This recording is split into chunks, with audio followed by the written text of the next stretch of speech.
Hello all, today we'll be reviewing Blade 012's game, a 300 elo player. We'll be looking at where he went wrong and how can we fix it. So let's dive in. So Blade plays white and the opponent plays black. And he started with pawn to e4. And the opponent controls the center. And then he developed a knight and the opponent developed a bishop, blocking this pawn on d7, which restrict the white square bishop from coming in one day. And then white developed his bishop to castle. And the opponent developed a knight, threatening this pawn. And white responded with his knight, defending this pawn. Very nice. Okay, opponent makes some move. And then white castle. Very good. And now the opponent developed his knight. And then white created a lovely pawn chain. So now this pawn cannot be taken easily. And it freed this knight from defending and can go to here one day. Avoiding the babysitting situation. Okay, so black go for the attack. And then white retreat his bishop and then opponent's castle. And then now white decided to push his pawn. Not sure what that does because it breaks off this pawn chain and now this pawn needs babysitting again. And this pawn doesn't actually do anything. Like, opponent can take it, you take it, he take it, you take it, and now you will have an isolated pawn. So just give me an example. Take, take, take, take. And then now the opponent have like tempo to attack this pawn. Maybe one day bishop go over here, piling up on this pawn. Like, doesn't look like a good structure. So let's go back. So opponent decided to move his queen there. And then white responded with bishop to g6, attacking this knight. And then black decided to move his knight to g4.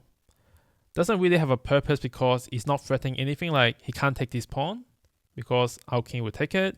Cannot take this. Our king will take it. Going here is bad. Bishop take backward. And going to any of these squares mean the bishop can just take and create double pawn structure. Now, the computer really like knight to h4. Sorry. So white decided to move bishop to d5. But the computer really like knight to h4. This is not a move that is easy to find because generally knight on the edge is really bad, but it does open up the queen attack to the knight.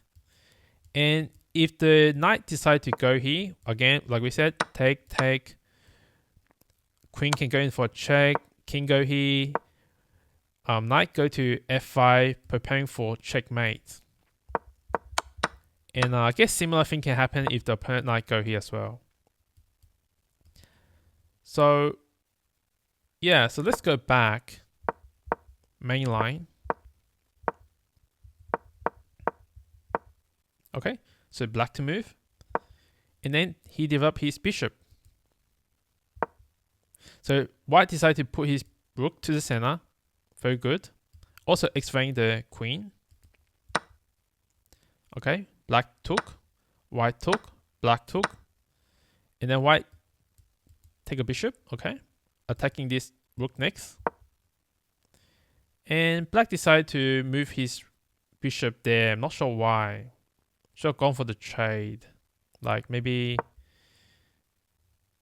take the knight or something. Yeah. Okay.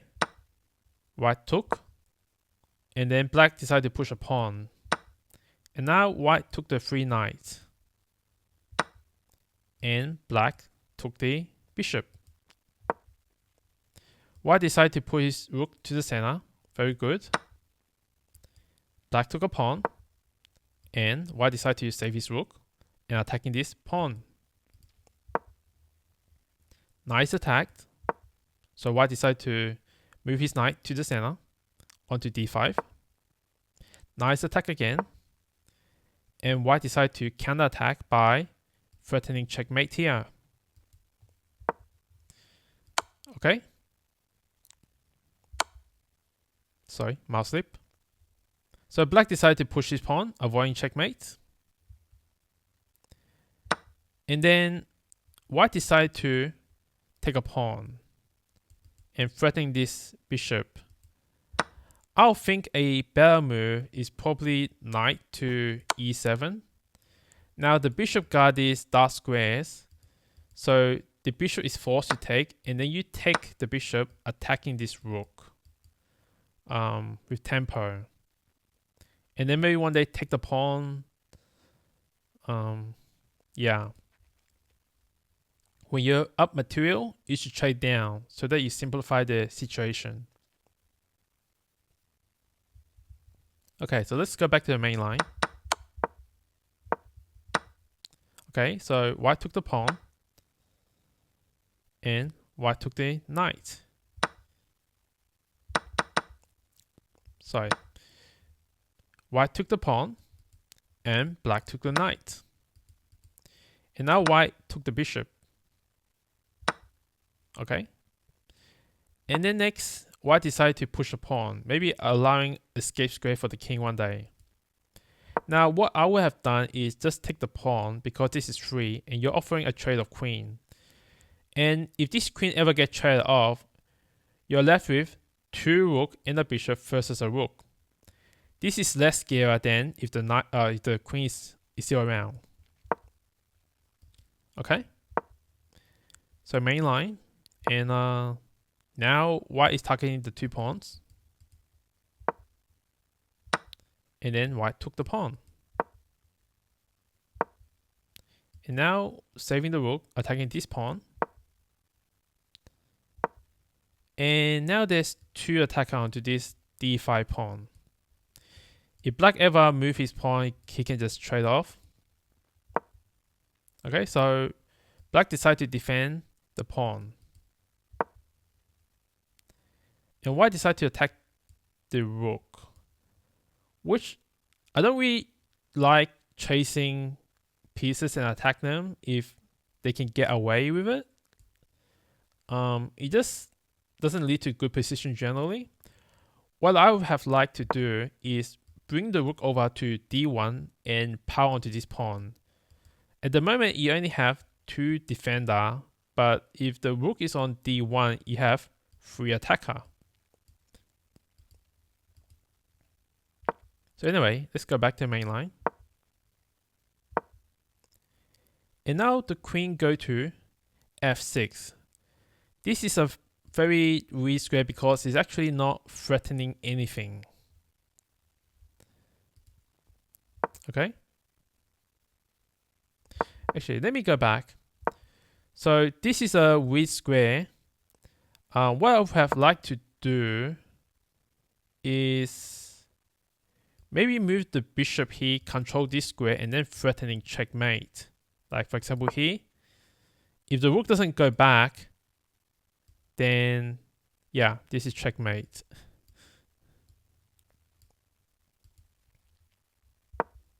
Okay, anyway, let's continue. So white decided to hang his queen, but the opponent doesn't see it. I guess white hang his queen because he's low on time and was a bit afraid. 30 seconds left. And black missed it. And white decided to hang his queen again. And then black took and white resigned. So let's go back to the time when he have around 3 minutes. Yeah, right around here, 3 minutes, right? Now, if white decide to take the pawn and this get traded off, there's actually no background mate potential at the moment because if the rook go here, you just take it. If the rook go over here, you also take it. By simplifying the position and trading off the queen, you don't have to worry about hanging pieces as much. Like at the end, if you look at the end, like this could not happen if the queen was traded off earlier, right? Yeah, just too much danger floating around. So just next time, trade down when you're up material. Okay, I think let's end it here. Okay, to summarize the game, player 1-2 played a very strong opening. He developed his pieces and got his king castle very safely. Now, what he can improve on is that he needs to move pieces with purpose. He had a beautiful pawn chain, as you can see in this position, but he decided to break his pawn chain, weakening his pawn on e4. And now the knight is back to babysitting Julie. So if you have a beautiful pawn chain, just leave them alone, right? And also, there was a time when he moved his bishop to d5, attacking the knight, but even if he did attack it, it's not actually doing anything, and he wasn't even attacking it. He should have just developed the bishop instead, the dark square bishop. And finally, when you're up on time, trade down materials, simplify the position. Complex position mean you have to avoid danger, and that will drain your time. Trade them off, take all their pieces, then it will be harder for your opponent to checkmate you or to go for a draw. So I hope you enjoyed this video. If you like this video, please leave a like and subscribe, and I hope to see you in the next one. See you.